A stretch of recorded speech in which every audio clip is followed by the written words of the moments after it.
الحمد لله الحمد لله الحمد لله. أعوذ بالله من الشيطان الرجيم. بسم الله الرحمن الرحيم. الرحمن علم القرآن خلق الإنسان علمه البيان. الشمس والقمر بحسبان والنجم والشجر يسجدان. والسماء رفعها ووضع الميزان ألا تطغوا في الميزان وأقيموا الوزن بالقسط ولا تخسروا الميزان. والأرض وضعها للأنام فيها فاكهة والنخل ذات الأكمام والحب ذو العصف والريحان. فبأي آلاء ربكما تكذبان. خلق الإنسان من صلصال كالفخار وخلق الجان من مارج من نار. فبأي آلاء ربكما تكذبان. رب المشرقين ورب المغربين. فبأي آلاء ربكما تكذبان. مرج البحرين يلتقيان بينهما برزخ لا يبغيان. فبأي آلاء ربكما تكذبان. يخرج منهما اللؤلؤ والمرجان. فبأي آلاء ربكما تكذبان. وله الجوار المنشآت في البحر كالأعلام. فبأي آلاء ربكما تكذبان. كل من عليها فان كل من عليها فان ويبقى وجه ربك ذو الجلال والإكرام. فبأي آلاء ربكما تكذبان. يسأله من في السماوات والأرض كل يوم هو في شأن. فبأي آلاء ربكما تكذبان. سنفرغ لكم أيها الثقلان. فبأي آلاء ربكما تكذبان. يا معشر الجن والإنس إن استطعتم أن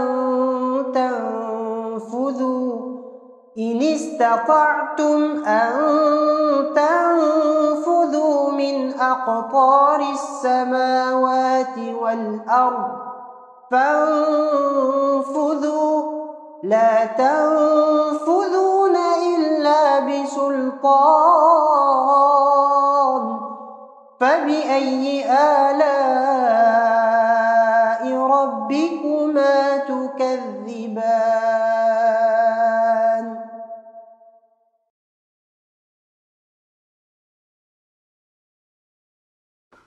السلام عليكم ورحمة الله وبركاته.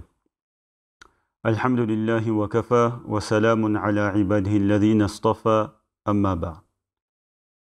عن أبي هريرة رضي الله تعالى عنه قال قال رسول الله صلى الله عليه وسلم إذا جاء رمضان فتحت أبواب الجنة، وفي رواية إذا دخل رمضان فتحت أبواب السماء، وفي رواية أخرى فتحت أبواب الرحمة وغلقت أبواب جهنم وسلسلة الشياطين متفق عليه. Dans un hadith connu rapporté par Abu Hurayra radiyallahu ta'ala anhu, qu'on peut retrouver dans Sahih al-Bukhari, Rasulullah sallallahu alayhi wa sallam nous dit en ce sens que lorsque arrive le mois de Ramadan, les portes du paradis sont ouvertes. Et selon une narration, les portes du ciel sont ouvertes. Et selon une autre narration, les portes de la miséricorde d'Allah subhanahu wa ta'ala sont ouvertes. Et les portes de l'enfer sont fermées et les démons sont enchaînés. Alors, deux interprétations, entre autres, sont données à ce hadith de Rasulullah sallallahu alayhi wa sallam. Selon une des deux, ce hadith veut dire que les portes de la miséricorde d'Allah subhanahu wa ta'ala sont ouvertes. Cela implique que pendant le mois de Ramadan, Allah subhanahu wa ta'ala permet aux croyants et aux croyantes de faire davantage de bonnes actions que dans les autres mois. Et c'est ainsi la manifestation de la miséricorde d'Allah subhanahu wa ta'ala. Et selon une autre interprétation, des savants ont pris ce hadith selon sa littéralité. Et ils vous disent que pendant le mois de Ramadan, tout au long du mois de Ramadan, les portes du paradis sont ouvertes. Et cela, Allah subhanahu wa ta'ala le fait pour montrer l'importance de ce mois béni, de ce mois particulier où Allah subhanahu wa ta'ala déverse des bénédictions et des miséricordes en quantité. Et donc, ce mois de Ramadan est une occasion particulière et un moment opportun pour parler de ce paradis qu'Allah subhanahu wa ta'ala a promis à ceux qui croient en lui et ceux qui l'obéissent. Ce paradis auquel chacun et chacune d'entre nous aspire. Parler de ce paradis et rappeler également les choses qui vont nous y mener et bien sûr parler des choses qui peuvent nous en éloigner, qu'Allah subhanahu wa ta'ala nous en préserve. Alors parler du paradis, qui d'autre pourrait mieux nous parler du paradis si ce n'est Allah subhanahu wa ta'ala lui-même, celui qui l'a créé, celui qui l'a façonné et celui qui y a mis tous ses bienfaits et tous les plaisirs que nous avons certainement, bien sûr, déjà entendus.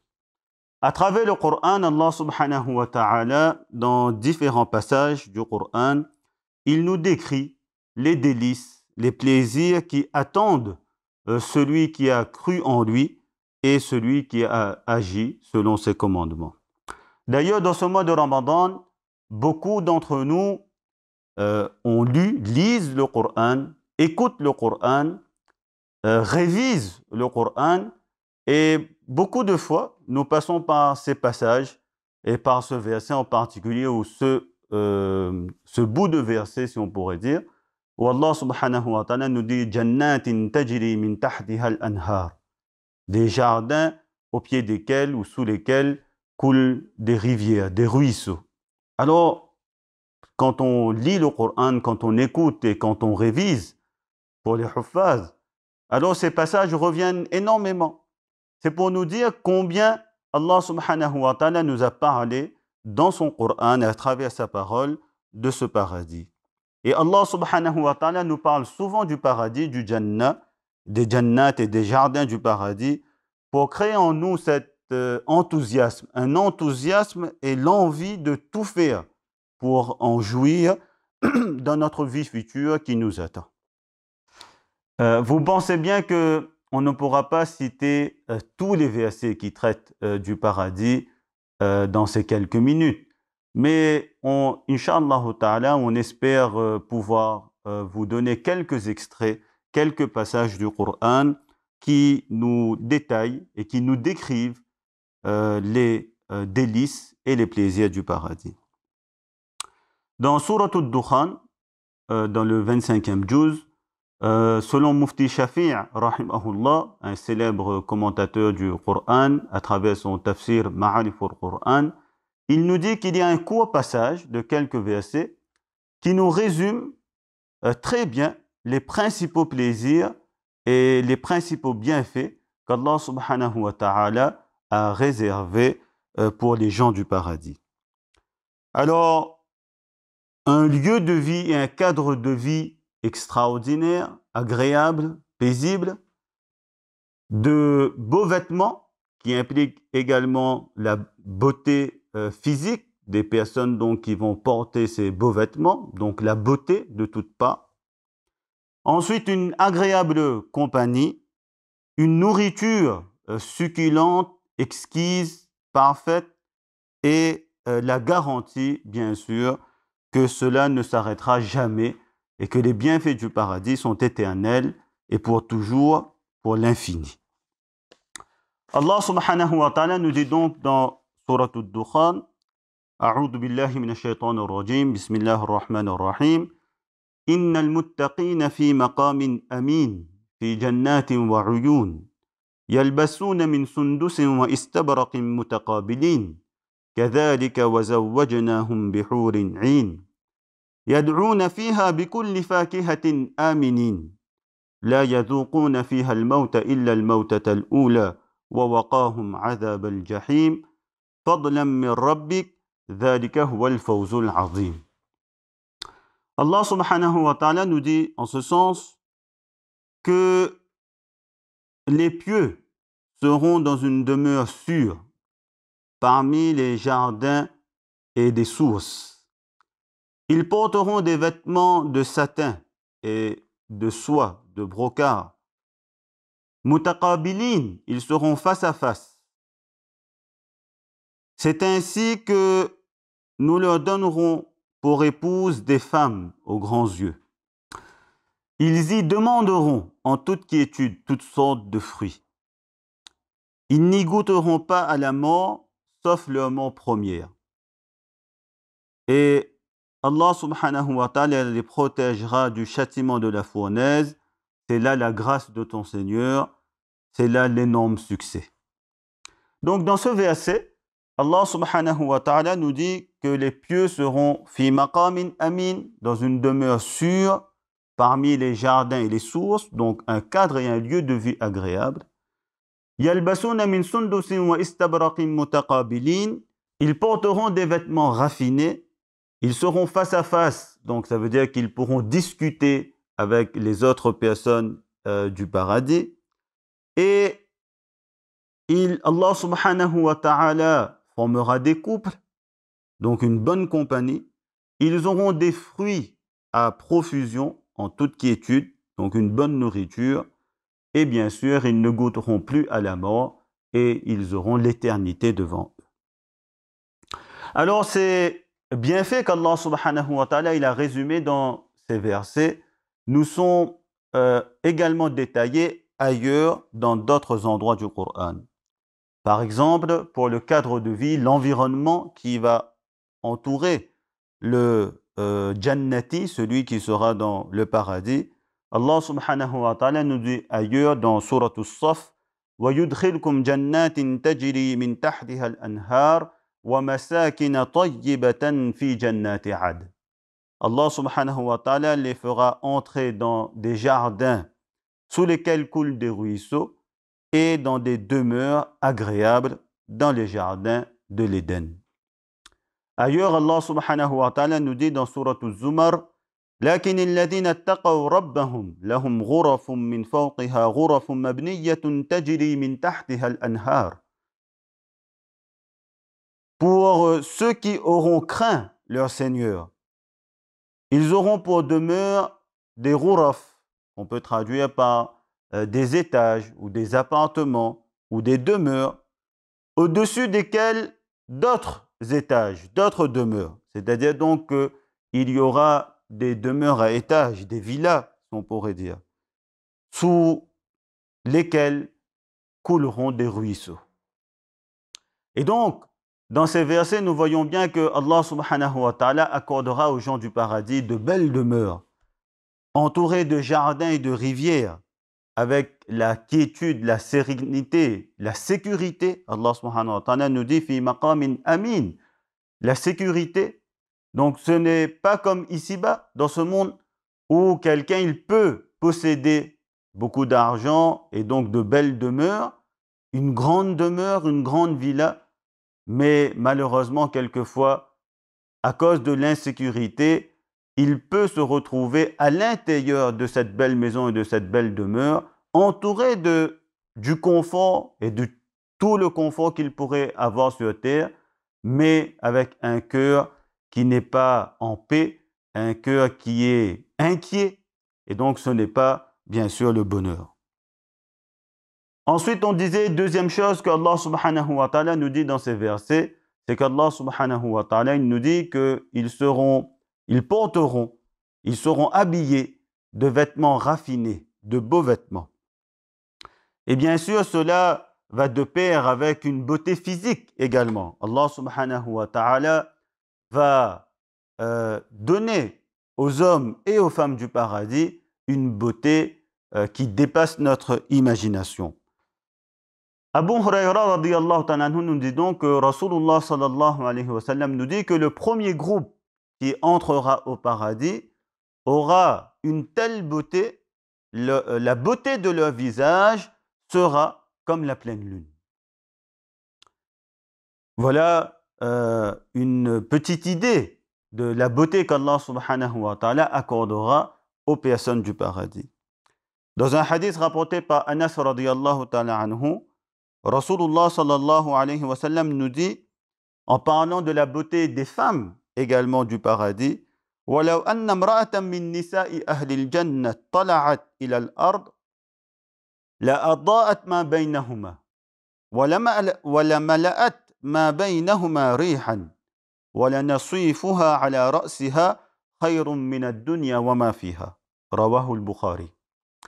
Anas radiyallahu ta'ala anhu nous dit que Rasulullah sallallahu alayhi wa sallam nous a informé que si une femme parmi les femmes du paradis était amenée à se pencher sur cette terre, alors elle l'illuminerait tout entière.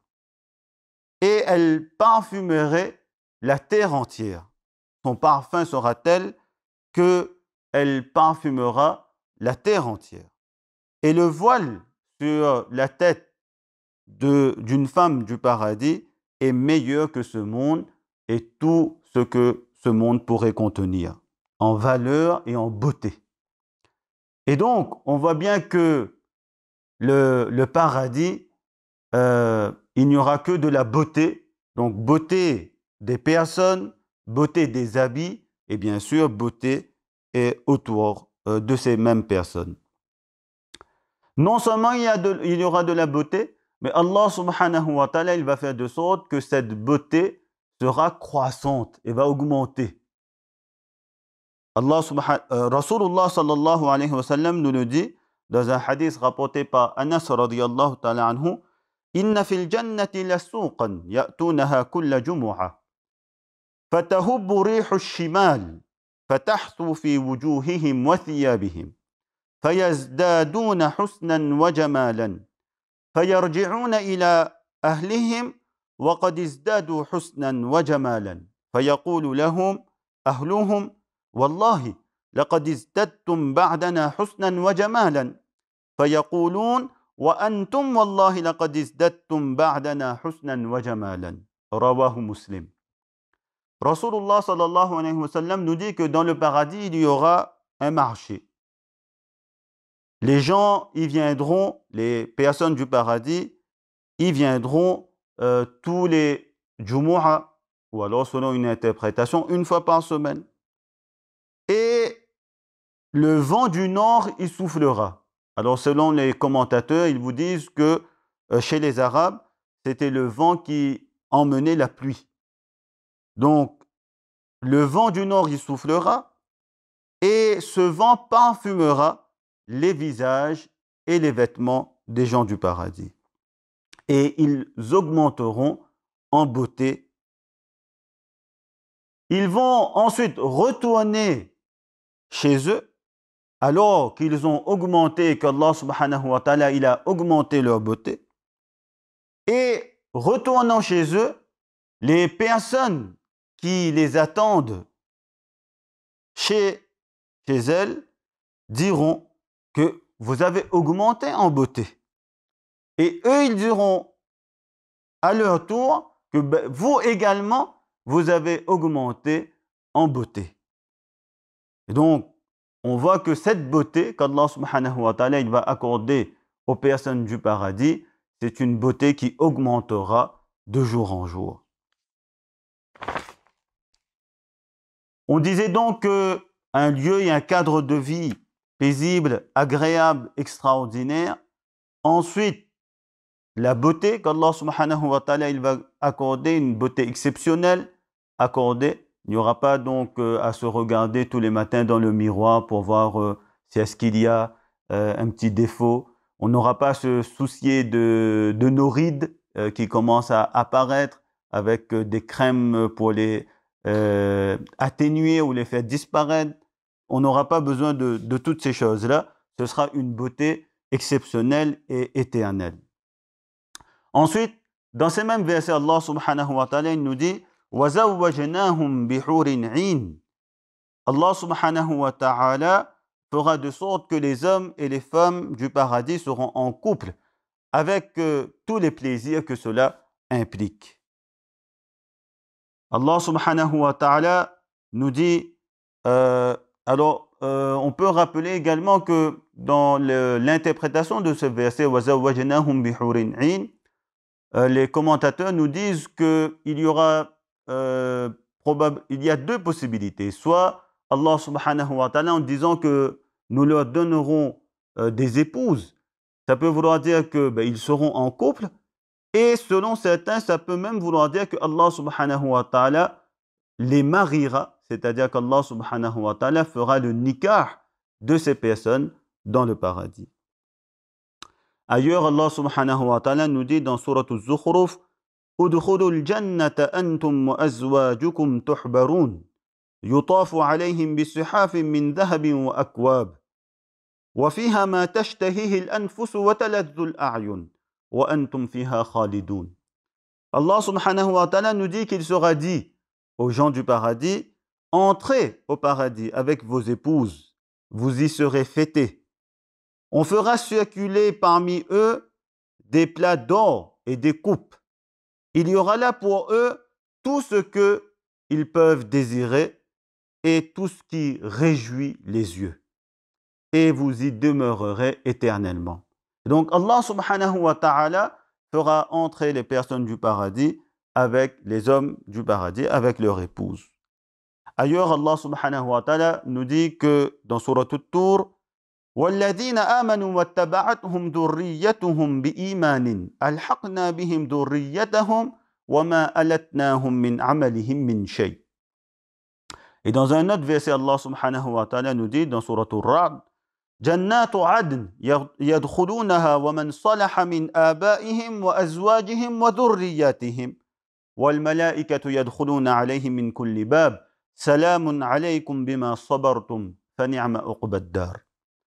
Allah subhanahu wa ta'ala nous dit donc que ceux qui auront cru en Allah et que leurs descendants auront suivi dans leur foi. Bien sûr, donc, la condition pour se retrouver au paradis, c'est que chacun, il ait apporté foi en Allah subhanahu wa ta'ala, comme Allah subhanahu wa ta'ala nous l'a ordonné et enseigné par Rasulullah sallallahu alayhi wa sallam. Et donc Allah subhanahu wa ta'ala nous dit, ceux qui auront cru et que leurs descendants auront suivi dans la foi, nous les ferons rejoindre par leur descendance. Et ailleurs, dans un autre verset, Allah subhanahu wa ta'ala il nous dit que les jardins d'Éden où ils y entreront, ainsi que tous ceux de leurs ascendants, conjoints et descendants qui ont été de bons croyants. Et on aura donc la chance et le plaisir d'avoir nos proches avec nous. Et on aura bien sûr les autres personnes du paradis. Et bien sûr, tout cela sera en toute harmonie, en paix, en sérénité. Et il n'y aura pas de l'adilafé, où il n'y aura pas de la médisance et des problèmes, que ce soit les problèmes conjugaux ou les problèmes familiaux. Et même il n'y aura pas de problème donc avec les autres personnes et les autres, si on pourrait dire, les autres habitants du paradis. Cela nous est également cité dans un verset du Coran où Allah subhanahu wa ta'ala il nous dit وَنَزَعْنَا مَا فِي صُدُورِهِم مِّنْ غِلٍّ إِخْوَانًا عَلَى سُرُرٍ مُتَقَابِلِينَ. Allah subhanahu wa ta'ala nous dit qu'ils nous enlèveront de leur cœur et de leur poitrine toute rancune. Ils se sentiront frères sur des divans, mutaqabilin, faisant face à face, pour ce que les commentateurs du Coran nous expliquent, c'est-à-dire qu'ils seront face à face, ils pourront discuter, parler, etc. Et selon un hadith rapporté par Abu Huraira radiyallahu ta'ala anhu, Rasulullah sallallahu alayhi wa sallam nous dit قُلُوبُهُمْ عَلَى قَلْبِ رَجُلٍ وَاحِدٍ لَا اخْتِلَافَ بَيْنَهُمْ وَلَا تَبَاغُضٍ muttafaqun alayh. Que leurs cœurs seront semblables à un seul cœur, au cœur d'une seule personne. C'est-à-dire qu'ils auront un tel amour, une telle amitié. La ikhtilafa baynahum, point de division et point d'animosité entre les personnes du paradis et les habitants du paradis. Donc Allah subhanahu wa ta'ala, il va donner à ces personnes du paradis, aux habitants du paradis, une agréable compagnie, entourée de leurs proches. Ensuite, si on reprend les versets de Surat Ad-Dukhan qu'on avait cités au début, donc un cadre de vie agréable, de la beauté des personnes, beauté des vêtements, une belle compagnie et une bonne compagnie, également de la nourriture à profusion et une nourriture et des boissons exceptionnelles, extraordinaires qui vont combler tous les plaisirs et tous les désirs. Allah subhanahu wa ta'ala nous dit dans Surat At-Tur وَأَمْدَدْنَاهُمْ بِفَاكِهَةٍ وَلَحْمٍ مِّمَّا يَشْتَهُونَ. Nous les pourvoirons abondamment de fruits et de viande qu'ils désireront. Ailleurs dans Surat Al-Mursalat, Allah subhanahu wa ta'ala nous dit إِنَّ الْمُتَّقِينَ فِي ظِلَالٍ وَعُيُونٍ وَفَوَاكِهَ مِمَّا يَشْتَهُونَ كُلُوا وَاشْرَبُوا هَنِيئًا بِمَا كُنْتُمْ تَعْمَلُونَ. Allah subhanahu wa ta'ala nous dit que les pieux seront parmi les ombrages et les sources, de même que des fruits, selon leur désir. Il suffira de désirer et Allah subhanahu wa ta'ala nous les fera servir. Ailleurs, Allah subhanahu wa ta'ala nous dit également que tout leur sera servi. Il n'y aura aucun effort à faire. Et on leur dira « Kulu washrabu hani'an » mangez et buvez agréablement. « Bima kuntum ta'amaloun » pour ce que vous faisiez. Ailleurs dans Surah Muhammad, Allah subhanahu wa ta'ala nous décrit les boissons qu'on pourra boire à profusion. Allah subhanahu wa ta'ala nous dit مثل الجنة التي وعد المتقون فيها أنهار من ماء غير آسٍ وأنهار من لبن لم يتغير طعمه وأنهار من خمر لذة للشاربين وأنهار من عسل مصفى. Allah subhanahu wa ta'ala nous dit la description du paradis promise à ceux qui auront fait preuve de taqwa. est telle qu'il y aura des ruisseaux et des rivières d'une eau jamais malodorante, des rivières d'un lait au goût inaltérable, d'un vin délicieux à boire et d'un miel purifié. Donc ce sont là des boissons exquises que Allah subhanahu wa ta'ala fera couler en abondance dans le paradis. Et on pourra y boire. Ailleurs, Allah subhanahu wa ta'ala, nous parlant du vin qui sera servi dans le paradis, il nous dit qu'entre autres, dans le paradis, on aura de l'eau, du lait, du vin, du miel. Et concernant le vin, en particulier de ce paradis, Allah subhanahu wa ta'ala nous dit ailleurs dans Surat al-Waqi'a, يطوف عليهم ولدان مخلدون بأكواب وأباريق وكأس من معين لا يصدعون عنها ولا ينزفون. Allah subhanahu wa ta'ala nous dit une telle boisson qui ne leur provoquera ni maux de tête et ni étourdissement. Donc une boisson qui n'aura pas les effets et les inconvénients et les mauvais effets qu'il y a sur terre. Ce n'est pas comparable. D'ailleurs, Allah subhanahu wa ta'ala, comme il nous le décrit dans ces versets, qu'on aura des mêmes les fruits, de la viande, les mêmes nourritures, mais c'est bien sûr à une autre échelle. Ce sera à l'échelle du paradis et ce sera les plaisirs qu'on aura à les consommer et indescriptibles. Et enfin, parmi les principaux bienfaits du paradis que nous avons cités, il y a un bienfait, c'est l'éternité. Et oui, c'est-à-dire il faut être rassuré que ces bienfaits seront pour toujours et pour l'éternité. Parce que sur terre, quels que soient les plaisirs que nous pouvons éprouver ou dont nous pouvons jouir, lorsqu'on sait que ces plaisirs sont momentanés, ou lorsqu'on a peur de les perdre, ou il y a un risque de les perdre, alors on ne peut pas jouir de ces plaisirs comme nous pourrons en jouir dans le paradis lorsque l'éternité nous est assurée. Dans un hadith, alors, dans le Coran, Allah subhanahu wa ta'ala, à plusieurs endroits, il nous dit « Khalidina fiha abada » Ils y demeureront éternellement.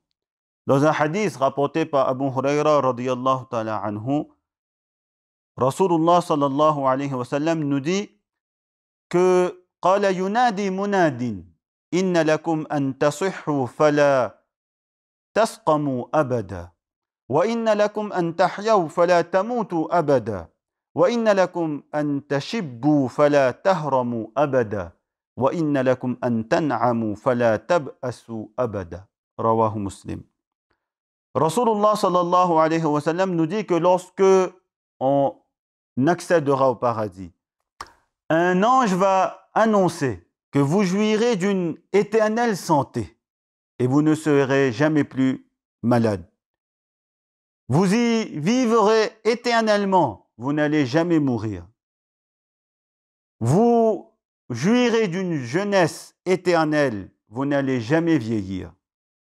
Et vous allez profiter, si on peut expliquer le hadith en ce sens, comme on le disait au début, on ne va pas traduire littéralement, mais vous pourrez jouir des bienfaits et des plaisirs du paradis éternellement et vous ne serez point affligé ou inquiété par la perte de ces bienfaits. Et donc, c'est un grand bienfait que de pouvoir jouir de tous ces bienfaits jusqu'à l'infini pour l'éternité, quelque chose qu'il est peut-être difficile pour nous de concevoir et de comprendre, mais Allah subhanahu wa ta'ala nous l'a promis et Allah subhanahu wa ta'ala a promis cela aux gens du paradis et chacun de nous, on demande à Allah subhanahu wa ta'ala de nous l'accorder et de nous accorder cette éternité dans le paradis. Et pour bien résumer les plaisirs du paradis, Un hadith de Rasulullah sallallahu alayhi wa sallam rapporté par Abu Huraira radiyallahu ta'ala anhu et qui est muttafaq alayh, rapporté par Al-Bukhari et Muslim rahimahumallahu ta'ala. Rasulullah sallallahu alayhi wa sallam nous dit قال الله تعالى أعددت لعبادي الصالحين ما لا عين رأت ولا أذن سمعت ولا خطر على قلب بشر. Allah subhanahu wa ta'ala lui-même dit que j'ai préparé pour mes pieux serviteurs ce que aucun œil n'a jamais vu, aucune oreille n'a jamais entendu et aucun esprit ou aucun cœur n'a jamais imaginé, n'a jamais espéré.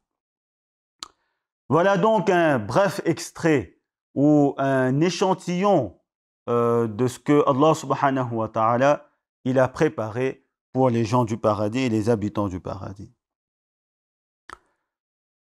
Mais au-delà de tout cela, au-delà de ce qu'on vient de citer, au-delà de tous ces bienfaits qu'on ne peut bien sûr minimiser, il y a encore un autre bienfait qui les surpasse tous. Et ceci nous est décrit dans un hadith de Rasulullah sallallahu alayhi wa sallam, rapporté par Abu Sa'id al-Khudri radiyallahu ta'ala an. Rasulullah sallallahu alayhi wa sallam, il nous dit Inna Allah ta'ala yaqulu li ahli al-jannah Ya ahli al-jannah فيقولون لبيك ربنا وسعديك والخير كله في يديك فيقول هل رضيتم فيقولون وما لنا لا نرضى يا رب وقد أعطيتنا ما لم تعط أحدا من خلقك فيقول ألا أعطيكم أفضل من ذلك فيقولون يا رب وأي شيء أفضل من ذلك فيقول أحل عليكم رضواني فلا أسخط عليكم بعده أبدا متفق عليه.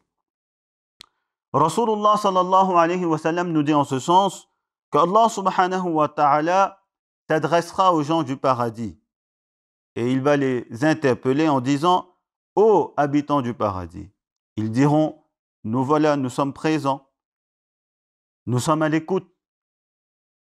Allah subhanahu wa ta'ala leur demandera êtes-vous satisfaits? Ils diront comment ne pas être satisfait, ô Allah? Tu nous as accordé ce que tu n'as accordé à aucune autre créature.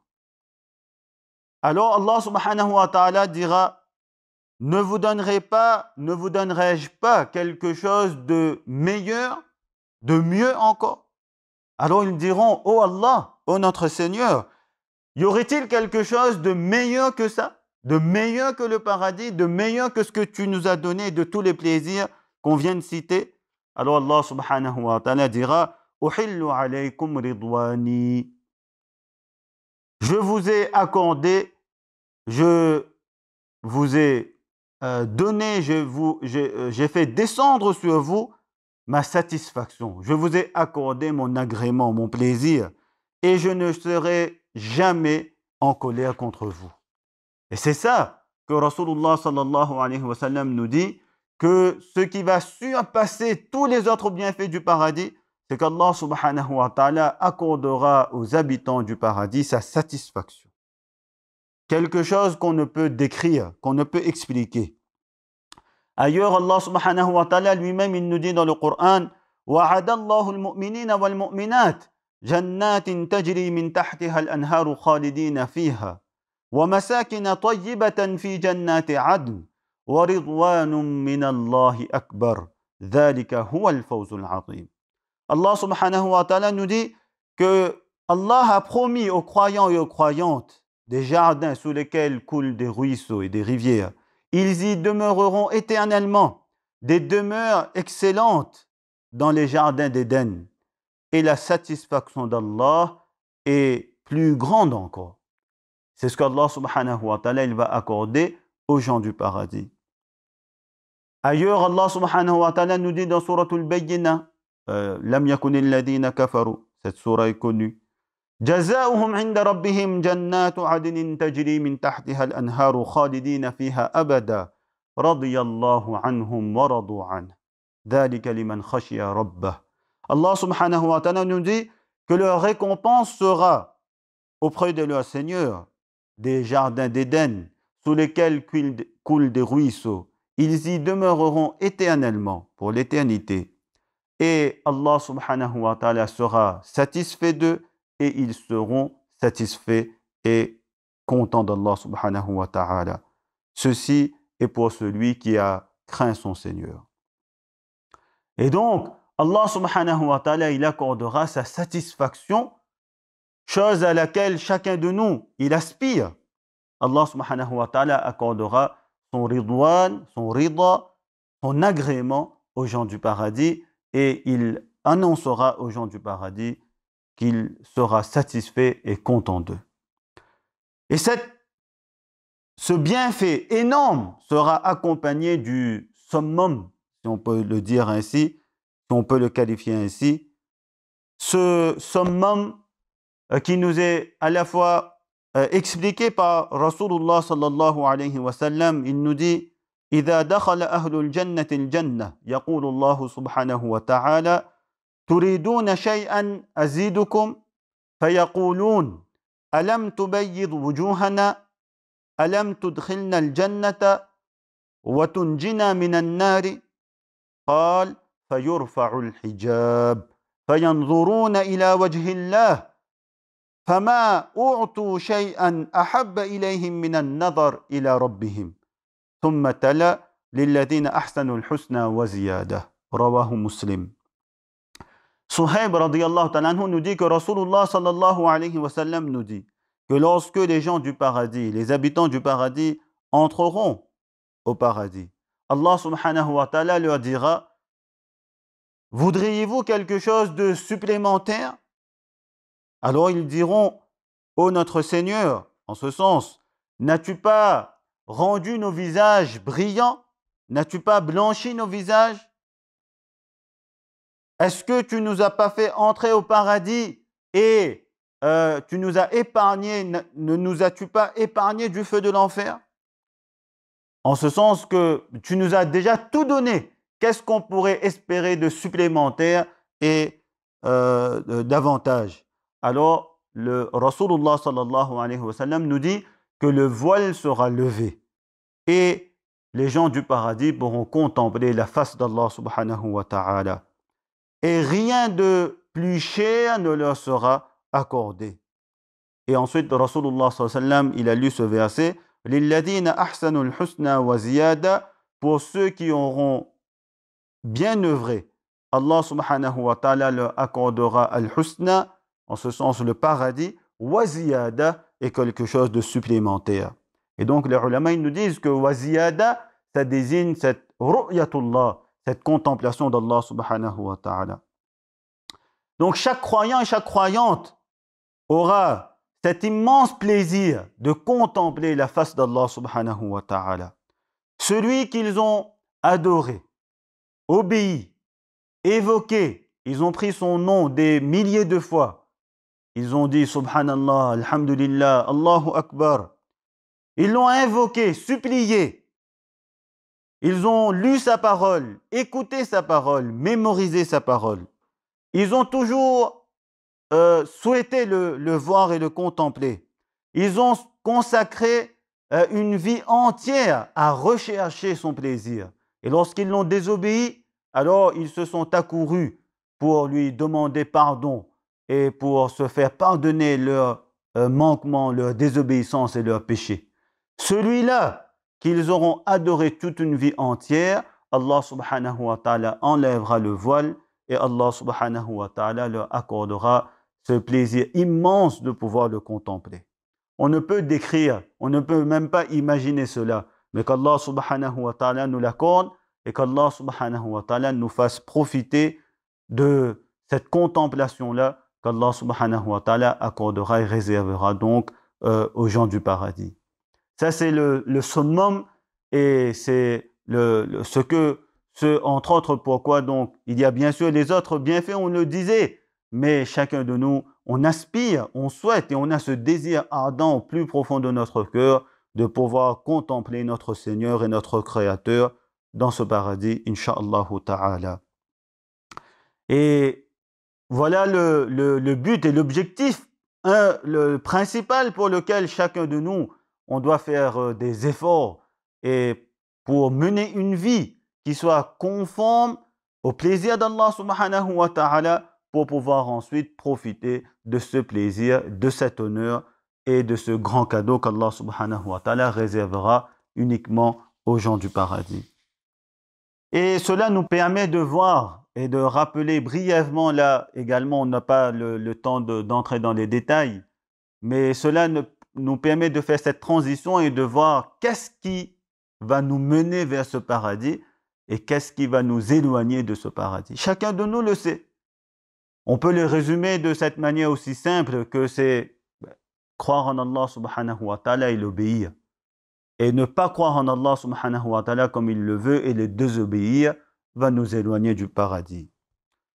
Et Allah subhanahu wa ta'ala nous le résume parfaitement dans un verset du Coran. Dans d'autres versets du Coran également, mais dans un verset du Coran, Allah subhanahu wa ta'ala nous dit dans Surat Al-Ahqaf, « Inna alladhina qalu rabbuna Allah thumma istaqamu fala khawfun alayhim wa lahum yahzanun » أولئك أصحاب الجنة خالدين فيها جزاء بما كانوا يعملون. Allah subhanahu wa ta'ala nous dit, ceux qui disent que notre Seigneur, notre pourvoyeur, notre Dieu c'est Allah, ثم استقاموا, et qui ensuite se tiennent sur le droit chemin. Alors nulle crainte pour eux et ils ne seront point affligés, point de regret. أولئك أصحاب الجنة. Allah subhanahu wa ta'ala nous dit, ceux-là sont les gens du paradis. Et donc dans ce verset, Allah subhanahu wa ta'ala nous résume en disant, alladhina qalu rabbuna Allah thumma istaqamu. Alors les ulama ils nous disent que dans ce verset, Allah subhanahu wa ta'ala nous dit que pour accéder au paradis, il faut une bonne croyance, c'est-à-dire une croyance dans tout d'abord l'unicité d'Allah subhanahu wa ta'ala. Croire en l'unicité d'Allah subhanahu wa ta'ala. On ne pourra pas également détailler ce sujet. Cela mérite donc, et chacun de nous, on sait également plus ou moins que cela consiste à quoi? Qu'une bonne croyance. Mais ça veut dire donc, en résumé, croire en Allah subhanahu wa ta'ala, ne pas lui associer qui que ce soit ou quoi que ce soit, ne pas donner à qui que ce soit ou à quoi que ce soit un attribut divin. Penser qu'une personne peut avoir, par exemple, la science d'Allah subhanahu wa ta'ala. Allah subhanahu wa ta'ala est celui qui est omniscient et qui connaît tout. Et personne, en dehors d'Allah subhanahu wa ta'ala, ne peut avoir une telle science. D'accord? Donc, ne pas accorder et ne pas donner ne pas croire qu'une chose ou encore quelqu'un aurait des attributs semblables aux attributs d'Allah subhanahu wa ta'ala. En résumé, c'est avoir une croyance et une conception des choses.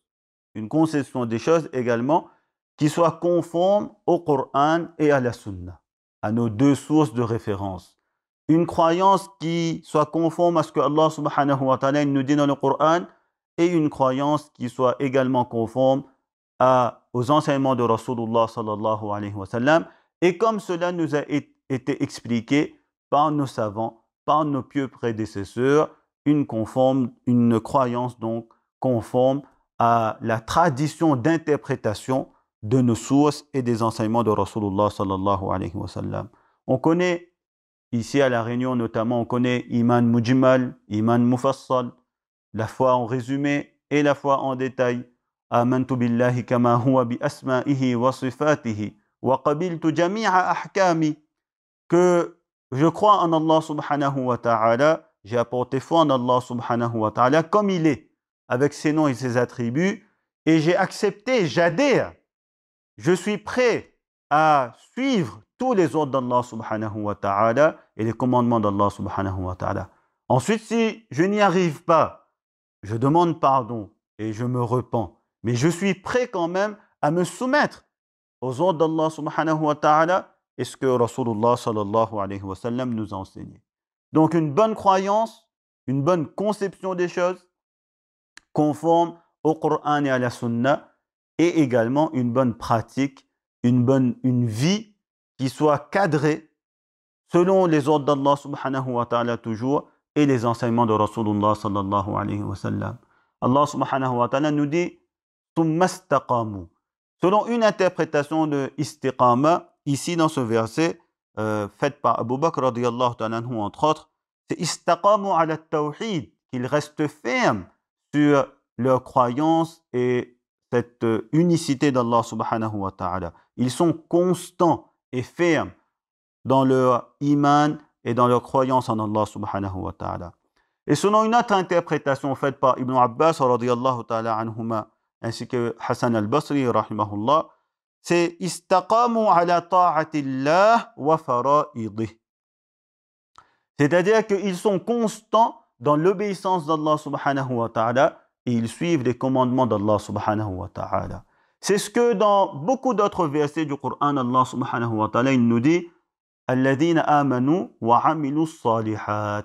Et c'est quelque chose qu'on voit énormément également dans le Coran. On a eu l'occasion pendant ce mois de Ramadan, tout au long de ce mois de Ramadan, quand on lit le Coran, quand on l'écoute, et comme on le disait aussi, quand on le révise, beaucoup de fois on voit Alladhina amanu wa amilu salihat. Ces deux choses marchent ensemble, une bonne croyance et une bonne pratique des ordres d'Allah subhanahu wa ta'ala et des enseignements de Rasulullah sallallahu alayhi wa sallam.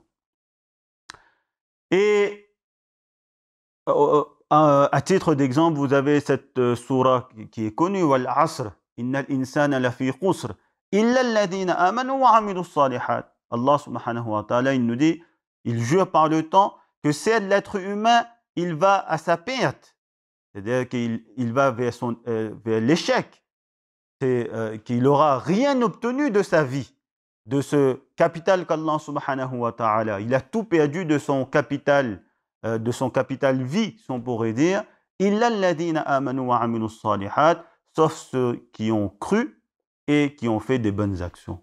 Et c'est ce que les ulama ils nous disent, c'est-à-dire une bonne croyance en Allah subhanahu wa ta'ala et des croyances conformes aux ordres d'Allah et aux enseignements de Rasulullah sallallahu alayhi wa sallam et des actions conformes là aussi également à la parole d'Allah subhanahu wa ta'ala et aux enseignements de Rasulullah sallallahu alayhi wa sallam.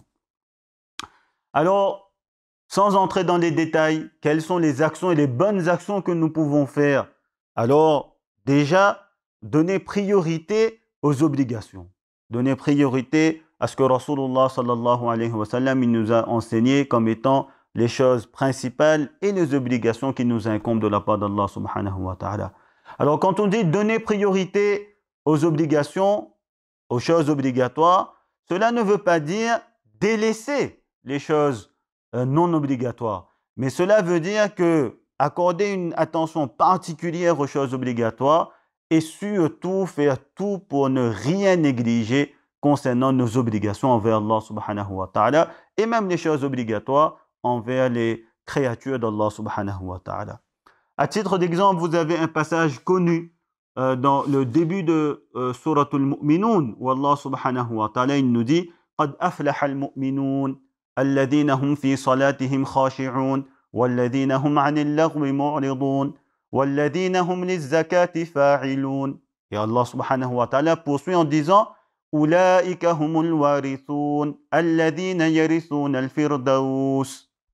Allah subhanahu wa ta'ala nous cite quelques actions et dans le Coran, à nous donc de faire l'effort de rechercher, d'aller trouver. Allah subhanahu wa ta'ala nous donne les actions que les mu'minoun doivent faire, que les muttaqoun, ceux qui vont accéder au paradis, qu'Allah ta'ala il a qualifié de muttaqoun, de gens pieux, quelles sont les actions qui caractérisent et qui qualifient ces muttaqoun. Dans ces versets, Allah subhanahu wa ta'ala nous dit entre autres ceux qui font la salat et qui sont avec dévotion, avec concentration, ceux qui s'éloignent de tout ce qui est futile, inutile, ceux qui s'acquittent de leur zakat. Et dans la suite donc du verset, je vous laisse, inch'Allah ta'ala, aller lire ces versets et regarder par vous-même. Allah subhanahu wa ta'ala nous dit ensuite Ulaika humul warithun alladhina yarithuna al-firdaus. Ce sont là ceux qui vont hériter du paradis et qui vont donc accéder au paradis. Le début de Surat al-Baqarah, par exemple, Allah subhanahu wa ta'ala il nous dit ce sont des versets que beaucoup d'entre nous connaissent. D'accord? هُدًى للمتقين الذين يؤمنون بالغيب ويقيمون الصلاة ومما رزقناهم ينفقون. Plus loin, Allah Ta'ala dit أولئك على هدى من ربهم وأولئك هم المفلحون. Ceux qui croient en l'invisible, qui établissent et qui font leur salat, dans le commentaire, donc ça veut dire qu'ils font bien leur salat et donc aux heures qui sont prescrites pour ces salawats et pour ces prières, et qui dépensent de ce que nous leur avons accordé. Donc c'est là aussi, ensuite Allah SWT dit, voilà ceux qui sont sur la bonne voie et voilà ceux qui auront le succès. Et donc, une bonne croyance, une bonne pratique, voilà les deux clés, si on pourrait dire, qui vont nous faire accéder vers le paradis qu'Allah subhanahu wa ta'ala il a réservé aux gens pieux. Et en résumé, avoir une vie conforme aux ordres d'Allah et aux enseignements de Rasulullah sallallahu alayhi wa sallam, des croyances qui soient conformes aux ordres d'Allah et aux enseignements de Rasulullah sallallahu alayhi wa sallam, nos adorations, les ibadat, un culte, d'accord, qui reste dans le cadre et qui ne dépasse pas le cadre enseigné par nos sources. Ensuite, une éthique et des akhlaq, avoir des qualités de générosité, de bonté, de clémence, de miséricorde, se préserver de la jalousie et des défauts comme la médisance, etc. Donc avoir des akhlaq, une bonne éthique, une bonne morale. Ensuite, de bonnes relations professionnelles et ensuite également devoir de bonnes relations avec ceux qui nous entourent, les proches et même d'autres personnes, avec le voisinage et même avec l'environnement qui nous entoure, les animaux, la nature, etc. C'est pour donner un bref aperçu des domaines dans lesquels nous avons des efforts à faire pour que dans tous ces domaines-là, notre vie et nos actions soient conformes aux ordres d'Allah et aux enseignements de Rasulullah sallallahu alayhi wa sallam.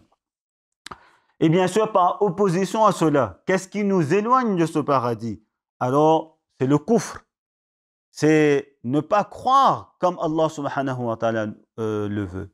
Ou alors avoir des conceptions qui divergent ou qui s'éloignent des enseignements d'Allah et de la sunna de Rasulullah sallallahu alayhi wa sallam. Et bien sûr, se préserver des péchés et entre autres des grands péchés.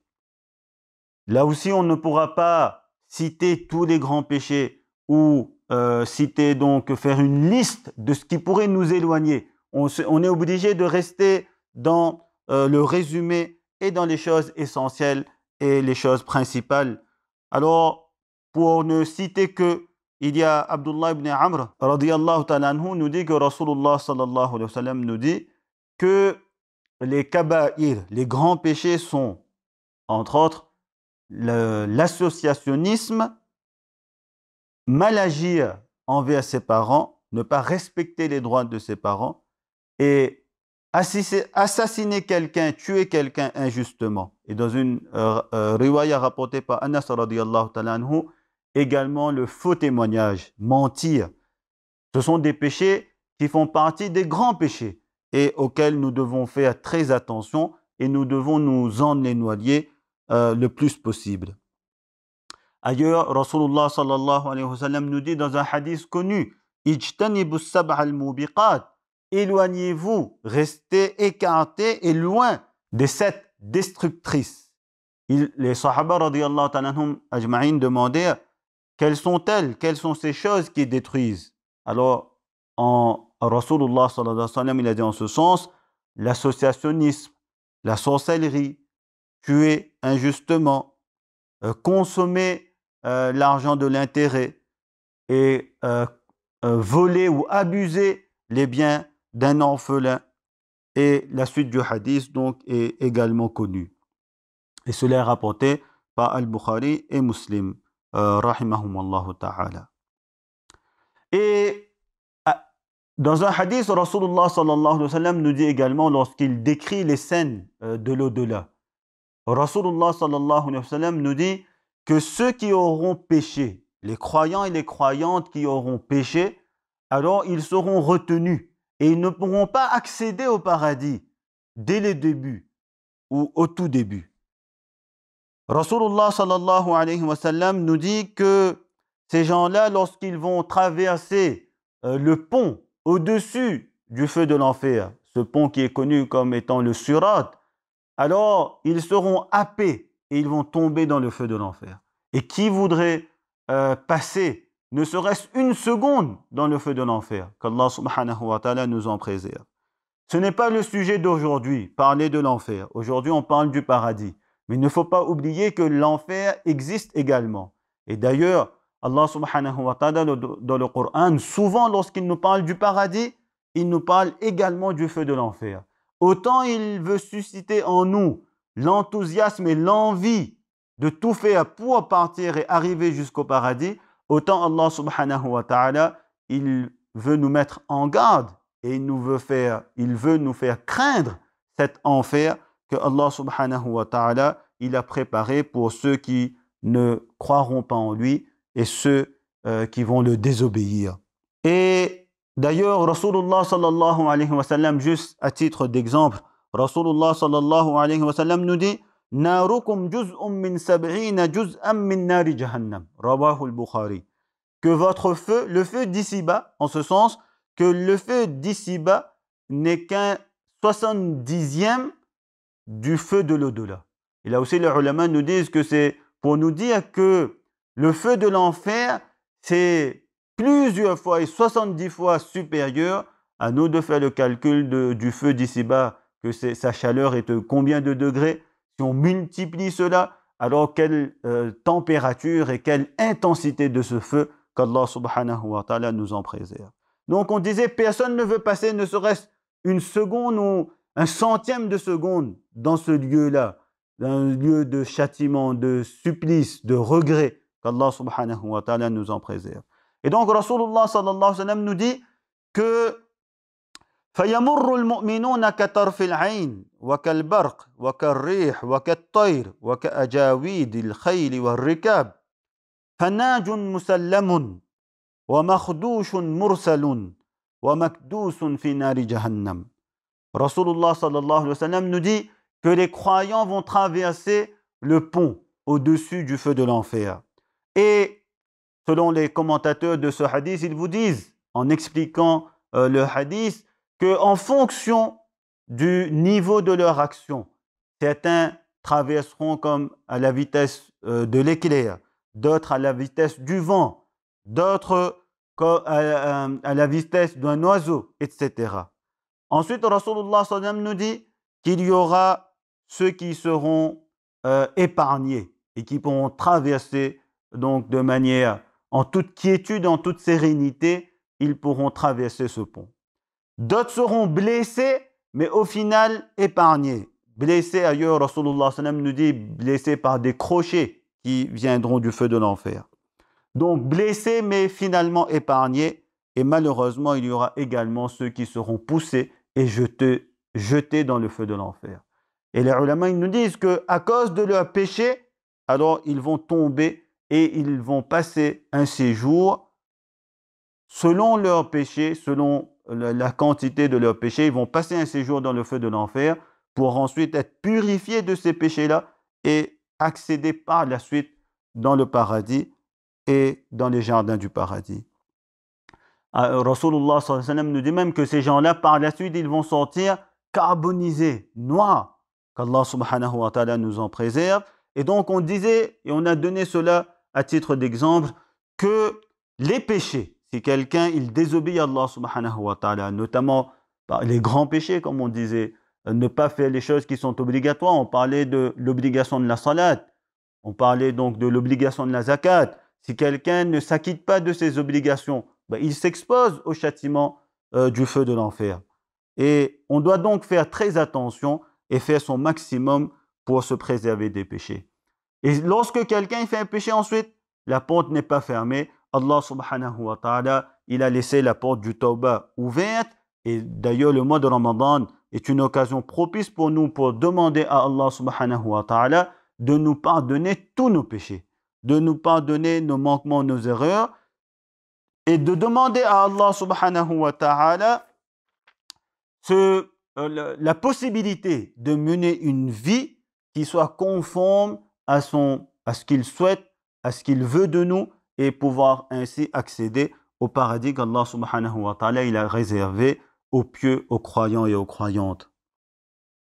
Donc en résumé, on peut dire que nous avons vu de façon brève que Allah subhanahu wa ta'ala il a créé le paradis avec des bienfaits exceptionnels, des bienfaits extraordinaires, comme Rasulullah sallallahu alayhi wa sallam nous dit qu'aucun cœur n'a pu imaginer. Allah subhanahu wa ta'ala nous dit que dans ce paradis, vous aurez tout ce que vous voulez, tout ce que vous voudriez.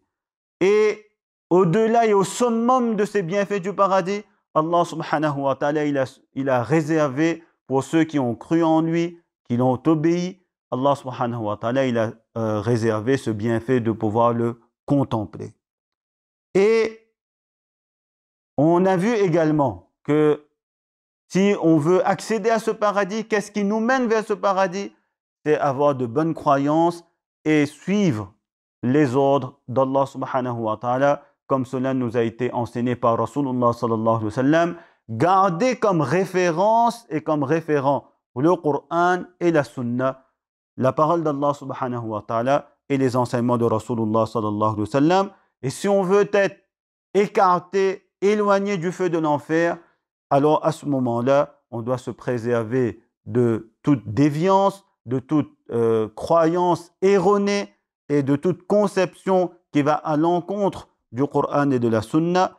Et on doit faire très attention donc à se préserver de tous les péchés et en particulier des grands péchés.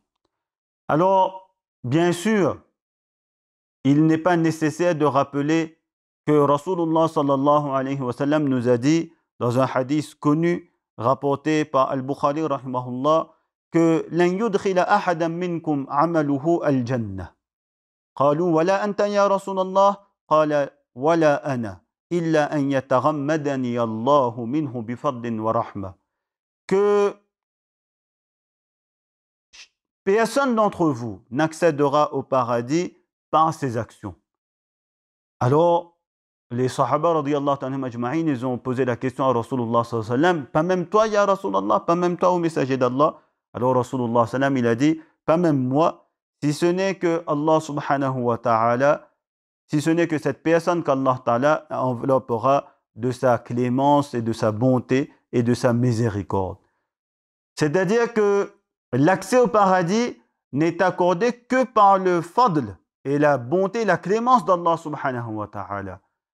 Ça, c'est un enseignement de Rasulullah sallallahu alayhi wa sallam. Donc, le paradis n'est garanti pour personne. On ne peut pas prétendre que le paradis est garanti pour telle ou telle personne. Cependant, les ulama nous expliquent, comme en nous expliquant les versets du Coran, comme on a vu plusieurs versets où Allah subhanahu wa ta'ala nous dit « Jaza'an bima kanu ya'maloun » en récompense de ce qu'ils ont fait en bonne action. Que nos bonnes actions vont attirer la clémence d'Allah subhanahu wa ta'ala. Nos mauvaises actions vont éloigner cette clémence d'Allah, cette bonté d'Allah, et nos bonnes actions pourront attirer cette clémence d'Allah subhanahu wa ta'ala. Et donc, profitons de ces derniers jours qui nous restent de ce mois béni de Ramadan pour faire cette intention ferme de mener une vie qui soit conforme aux ordres d'Allah et conforme aux enseignements de Rasulullah sallallahu alayhi wa sallam, que ce soit dans nos croyances ou dans notre pratique, toujours se référer à nos sources, si on a un doute, demander, interroger nos savants pour qu'ils puissent nous éclairer à la lumière du Coran et de la Sunna de son bien-aimé prophète sallallahu alayhi wa sallam. Et profitons également donc de ces derniers jours du mois de Ramadan pour demander à Allah subhanahu wa ta'ala ce paradis. Allahumma inna nas'aluka ridaka wal jannah wa na'udhu bika min sakhatika wa ghadabika wan nar. Oh Allah, c'est à toi que nous demandons ton agrément et ton paradis, et nous te demandons de nous préserver de l'enfer et de ta colère.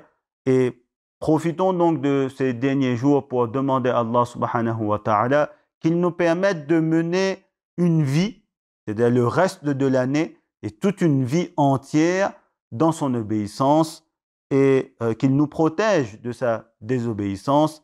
Et profitons également de ces derniers jours qui nous sont donnés, Inch'Allah ta'ala, par Allah subhanahu wa ta'ala, pour penser à nous dans nos du'as, penser à soi, penser à sa famille, penser bien sûr à toute la umma de Rasulullah sallallahu alayhi wa sallam, qu'Allah subhanahu wa ta'ala nous guide tous vers son agrément et qu'Allah subhanahu wa ta'ala nous préserve donc de tout maux, de toute maladie, qu'Allah subhanahu wa ta'ala nous accorde à tous ceux qui sont malades, qu'Allah subhanahu wa ta'ala leur accorde la santé. Et pour terminer, n'oubliez pas également le Darul Ulum dans vos doigts, qu'Allah subhanahu wa ta'ala le préserve et qu'Allah subhanahu wa ta'ala le fasse toujours progresser. Wa akhiru da'wana alhamdulillahi rabbil alamin. كن سعيدا كن فريدا عش بفخر في الحياة لا تبالي فالمعالي بالتحدي لا سواه